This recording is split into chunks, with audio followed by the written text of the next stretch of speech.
Hola, bienvenidos a la sesión número 15 de tu curso de Derecho del Comercio Internacional. Hemos venido a lo largo de estas sesiones ensayando nuestro experimento, vamos a decir, ¿no? Nuestros pininos, nuestro ABC de cómo iniciarnos como exportadores o como importadores. Y tú has podido apreciar a lo largo de todas estas sesiones que hemos ido de manera secuencial. Primero que hemos hecho, hemos averiguado si está el país donde está nuestro residente con el que vamos a comerciar, adscrito a la Organización Mundial de Comercio. Es muy importante eso.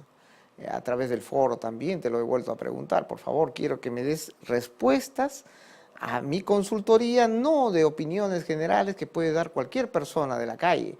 Tú eres un administrador, entonces tú tienes que responder desde el punto de vista del comercio exterior, pero relacionado al aspecto jurídico en este curso. Pues bien, ¿qué más hemos visto? Hemos visto si hay un tratado bilateral con el país. El Tratado de Libre Comercio es muy importante. La otra vez estaba revisando unas noticias y en las noticias decía que con la India los aranceles van desde el 4 hasta el 70%. Imagínate, tú llevas un producto a un precio determinado y tienes que pagar 70% más como aranceles. Y eso encarece tu producto, pero por eso estamos discutiendo un TLC con la India. Y en el foro estábamos preguntando precisamente este aspecto, ¿no? ¿Por qué preferíamos estar con la Unión Europea y no con la India, a pesar de que la India es un mercado muchísimo más grande que el de la Unión Europea y el nivel adquisitivo en ambos casos es similar? Y la respuesta tenía que ver con el aspecto jurídico. Tenemos un tratado de libre comercio y por eso, ¿qué utilizábamos? ¿Recuerdas? Utilizábamos de manera extensiva las páginas oficiales del Estado peruano y las páginas oficiales de los organismos internacionales. A través de todo este periodo de clases tú has visto que no te da una bibliografía básica, de repente la has encontrado en el sílabus, pero no a través de estas sesiones. Nuestra bibliografía de estudio ha sido las páginas oficiales. Pues bien, después que seguía, bueno, queríamos saber cuáles son las políticas arancelarias y pararancelarias del país. No queríamos tener problemas como los textiles, los empresarios textiles de Gamarra que exportaron sus prendas de vestir a Venezuela y no les pueden pagar. ¿Por qué? Porque el tipo de cambio está controlado por el gobierno y el gobierno no le da dólares a sus importadores para que paguen los productos. Entonces hay medidas pararancelarias y hay medidas arancelarias en cada país. De repente tú estás vendiendo con un valor DDP y tú te haces cargo ¿de qué? Del pago de los aranceles y de los tributos y los pones en la puerta de tu comprador. Entonces estudia y estudia todos estos aspectos. Pero también estudiábamos sobre cómo contactar con tu comprador o vendedor. Entonces estaban las páginas virtuales, ¿no? PayPal, estaba Alibaba, en fin, un montón de páginas. Y tú me decías, ¿y cómo esperar que estos compradores o vendedores potenciales no me engañen, no me estafen, no incumplan sus obligaciones y yo perjudicarme? Y yo te decía que tienes que recurrir a OSEX, a la Oficina de Comercio Exterior, y a los agregados comerciales, y ellos tenían las listas de los comerciantes, de los compradores o vendedores en el país donde tú ibas a comerciar. Y todo ello era una secuencia. Pues bien, también hablamos de, habiendo obtenido la dirección de tu comprador o tu potencial vendedor, los contratos. Los contratos, eso era muy importante. ¿Qué contrato vamos a utilizar? ¿Y cuáles son las diferencias entre un contrato nacional, un contrato extranjero? ¿Cómo me someto a la jurisdicción para resolver mis inconvenientes? Todos esos aspectos lo hemos ya venido estudiando y yo pienso que tú, si has seguido la secuencia, si tú has hecho tu propia experiencia práctica con los consejos que se te ha venido dando a través de los videos, a través del módulo, tú ya puedes hacer una primera aproximación al ámbito de la exportación, de la importación. Tú tienes ya los elementos fundamentales. Comienza por poco, por muestras, de repente, ¿no? comienza a hacerlo directamente. También vimos el exporta fácil, el importa fácil. De repente tú me dices a través de del chat, estoy encontrando preguntas, quiero comprar medicamentos, y yo te digo, pero anda al MINSA, a Digemit, ¿no? Entonces, ¿qué cosa dice la Dirección General de Medicamentos, Insumos y Drogas? Están permitidas. La otra vez, en Rusia estaba faltando una droga que se utiliza para adormecer las mandíbulas de los animales. Había un hipopótamo que tenía un dolor de muela y en el zoológico, en el parque zoológico de San Petersburgo, no podían adquirir esa droga para adormecer y curar a este animal. Y en Polonia estaba esa droga como un medicamento, un analgésico, pero si lo importaban, sin permiso de las autoridades correspondientes, podían ellos incurrir en delito de tráfico ilícito de drogas. Imagínate. Entonces, tú me dices, yo quiero importar estos medicamentos, estas vitaminas extranjeras, pero acá hay controles sanitarios, hay controles de calidad, etcétera.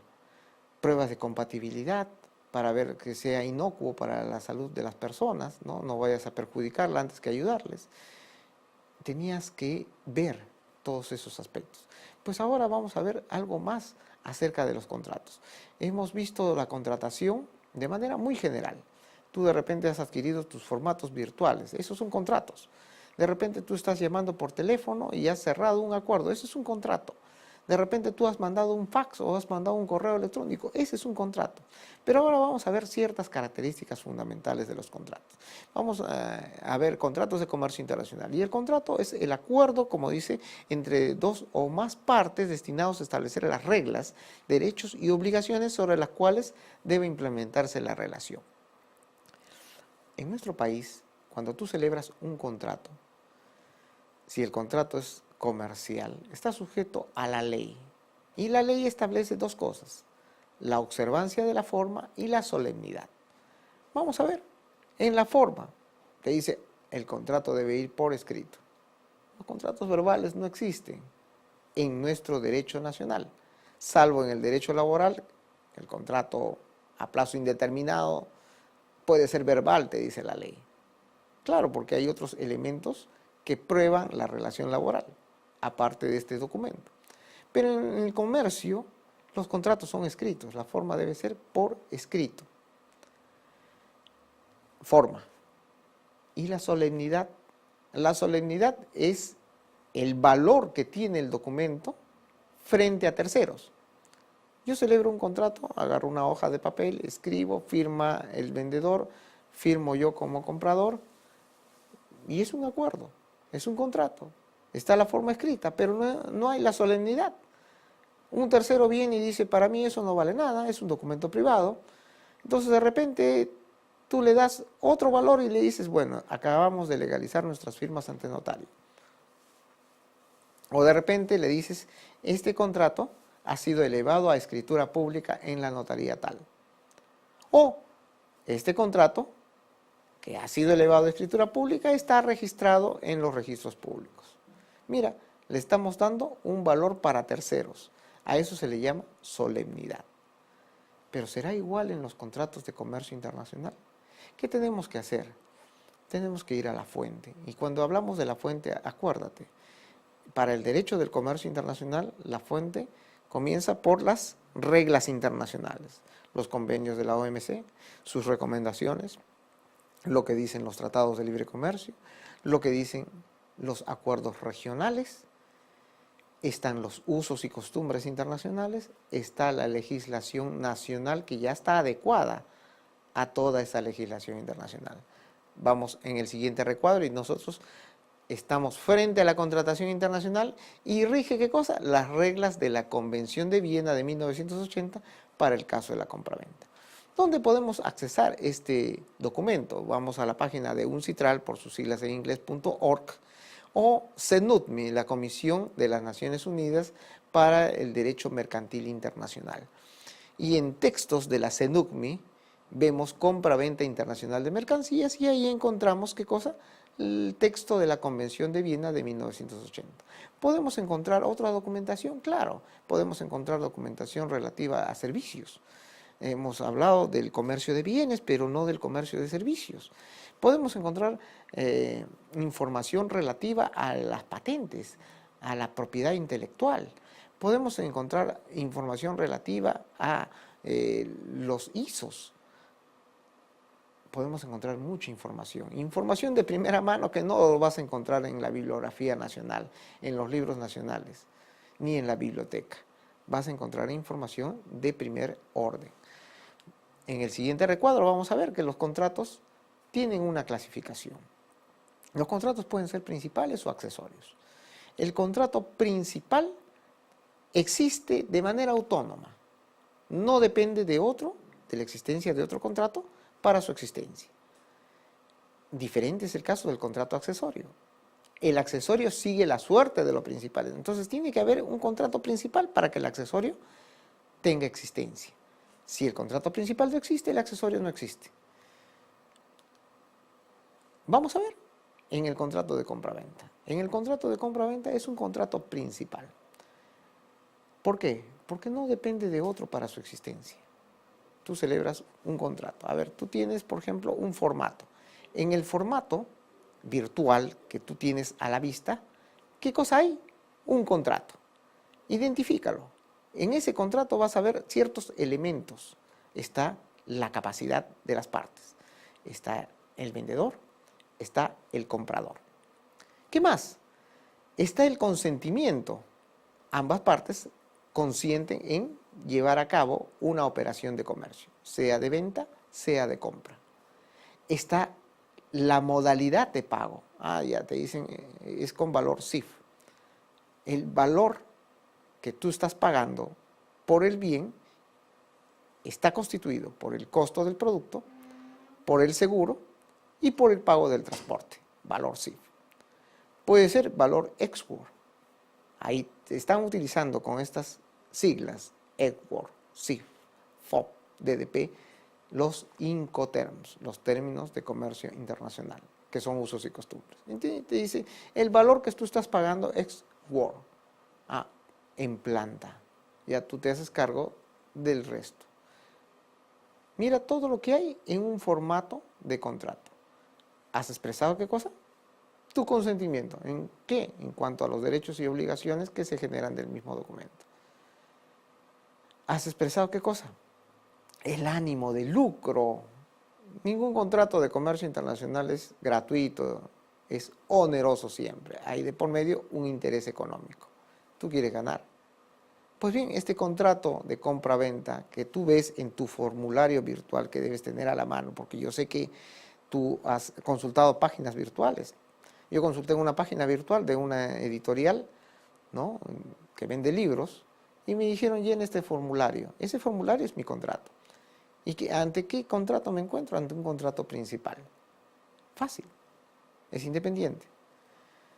Vamos al siguiente recuadro y nos dice, hemos visto este cuadro, que hay contratos accesorios. ¿Cómo es eso? Le digo. Siguen la suerte de lo principal.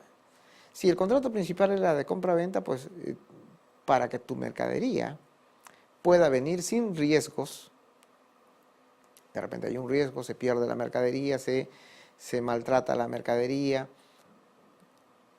¿Quién cubre ese riesgo? El seguro, está asegurado, estoy pagando una prima, me da una cobertura. El contrato de seguro es un contrato accesorio. No existe si no existe el contrato principal, que es el de compra-venta de mercaderías. El contrato de seguro asegura, ¿qué cosa? Un bien que tú has comprado. Pero también existe otro contrato accesorio. ¿Cuál es? El contrato de transporte. Yo pagué valor CIF, costo, seguro y flete. El transporte. El transporte también es un contrato accesorio. Sigue la suerte del principal. No existiría si no existe una compra-venta de mercaderías, porque ¿qué cosa vamos a transportar si no es un bien? Pero existe otro tipo de contratos. Correcto, yo estoy pagando utilizando los servicios de un banco. Entonces yo he celebrado un contrato de crédito documentario con el banco. ¿Para qué? Para que el banco me extienda una carta de crédito y con esa carta de crédito pueda yo decirle al vendedor, acá está el documento de pago, entrega los documentos de titularidad del bien y listo. Tú estás pagado, yo tengo la propiedad del bien. Entonces, este es un contrato accesorio. Pero cuando llegó al puerto del Callao, la aduana me dijeron tiene que ir a almacenes. Ah, entonces estoy celebrando un contrato de almacenaje. Claro, tú ves, ¿cuántos almacenes hay en el Perú? Neptunia, ¿no? Es uno de ellos, es grande. Hay un contrato de por medio, este es un contrato accesorio. Tenemos una infinidad de contratos accesorios, una infinidad de documentos que se derivan de un acuerdo principal. Vamos a la siguiente clasificación. Yo te he dicho que la primera es principales y accesorios. Ahora la segunda es in actum ex intervalum. ¿Cómo es eso? Puede ser que tu contrato se formalice y se ejecute instantáneamente. In actum se forma en el acto mediante la expresión simultánea o directa, como diría el tratadista Aníbal Sierralta Ríos. Se manifiesta la voluntad de comprar, se manifiesta la voluntad de vender y listo. Ya se celebró el contrato.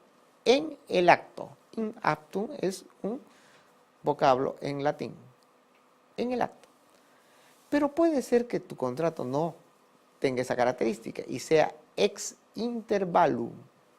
O sea, haya un espacio de tiempo antes de llevar a cabo el contrato definitivo. Es como un contrato preparatorio, un espacio de tiempo en la que ustedes discuten. Intervalo. ¿Qué tipo de contrato estás celebrando? In actum, inmediatamente que yo mandé y acepté la oferta que me hizo el vendedor, in actum, ya se celebró. De repente tú crees que estás jugando, no es así, ten mucho cuidado. O de repente hay un espacio de tiempo, ex intervalo, en la que yo puedo desistirme de aceptar la oferta. Puedo modificar la oferta, ex intervalo. Todavía no hay una formalización. Vamos al siguiente recuadro. Hay otras clasificaciones. Ahí tú ves contratos a futuro y conmutativos. Vamos a explicar punto por punto estas formas. Nosotros, en el punto de vista de la legislación nacional, hablamos de los contratos aleatorios. Alea viene de incierto, alien, extraño, alea, incierto. ¿Cuáles son los contratos aleatorios? Supongamos que tú eres un pescador. Yo te digo, bueno, te compro la faena de pesca de hoy día. Te voy a dar 500 soles. Y tú me dices, pero usted no sabe cuánto voy a pescar. De repente salgo al mar y bueno, el producto de lo pescado excede sus 500 soles, excede 1000. Pero de repente puedes salir al mar y no encontrar mucho. Y el producto de lo pescado puede ser 100 y yo te estoy dando 500. Asegúrate, te digo, asegúrate. Es un contrato aleatorio. Muchas veces las empresas también negocian de la misma manera, ¿no? Las empresas de producción de leche no están a expensas de lo que el ganadero pueda querer o hacer. Ellos aseguran, mediante contratos aleatorios, la producción del año o de los próximos 5 años.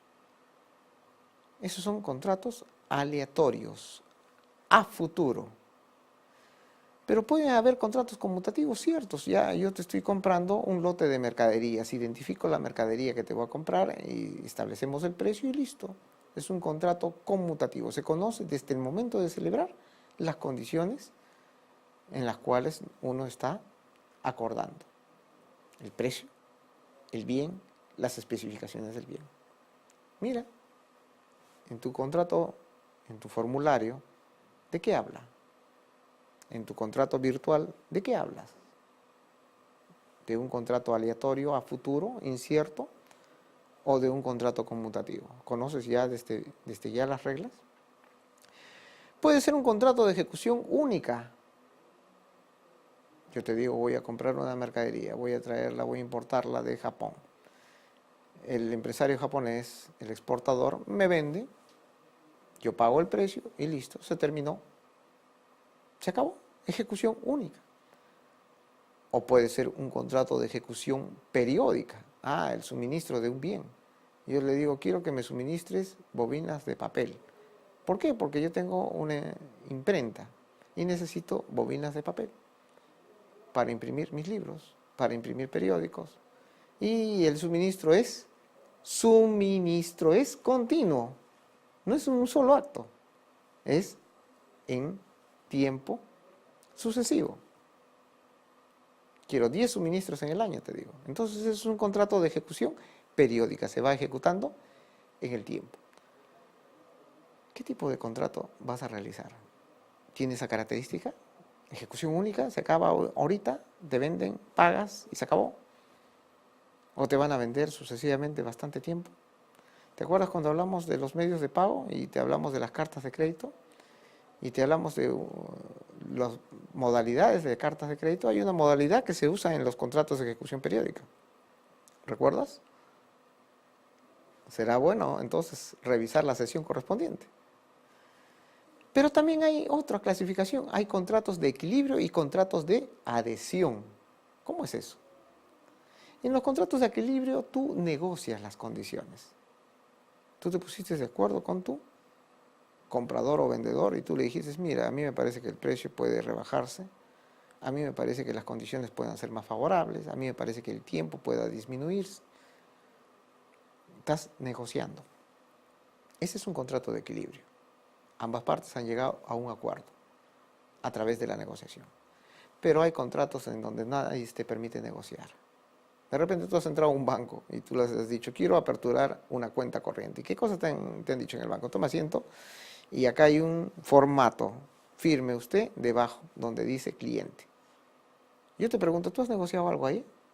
Tú le has dicho, mire, yo no quiero estos ítems que me van a cobrar el mantenimiento de cuenta, me van a cobrar por movimientos, me van a cobrar por expedición de estados de cuenta. ¿Tú le has dicho eso? ¿Qué te han dicho ellos? Acá están las condiciones. Firme usted. Si está de acuerdo. Si no está de acuerdo, chao, se va. Esos contratos se llaman contratos de adhesión. Yo me adhiero ¿a qué? A las condiciones que me plantea el vendedor o el comprador. ¿Qué tipo de contrato estás utilizando? Esta sesión tiene que ver con que tú te familiarices con la estructura de la contratación internacional. No son los únicas. Están también los contratos atípicos. Vamos a explicarte un poco. Los contratos típicos son los que tienen una legislación en el país. Le llamamos también nominados. Viene de nombre. El contrato de compraventa, claro, lo encuentro en el Código de Comercio. El contrato de compraventa lo encuentro en el Código Civil. Pero hay ciertos contratos que se usan frecuentemente a nivel internacional, pero que no se encuentran legislados. O sea, no hay una ley que regule su aplicación, pero que existen. El leasing, el leaseback, el factoring, el underwriting, el engineering, el franquicia, el swap, el commodities. Y estos contratos se les conoce con el nombre de contratos atípicos e innominados. No porque no tengan un nombre, sino porque no tienen una ley que regule su aplicación, pero que existen en el medio. ¿Qué tipo de contrato estás utilizando? Por eso, para la contratación internacional, no te olvides que la fuente no solamente es la ley, están también los usos y costumbres, los convenios, los tratados. Revisa todas estas fuentes, porque ahí encontrarás ¿qué cosa? La forma como se va a desarrollar esa contratación. Es todo por esta sesión. Muchas gracias.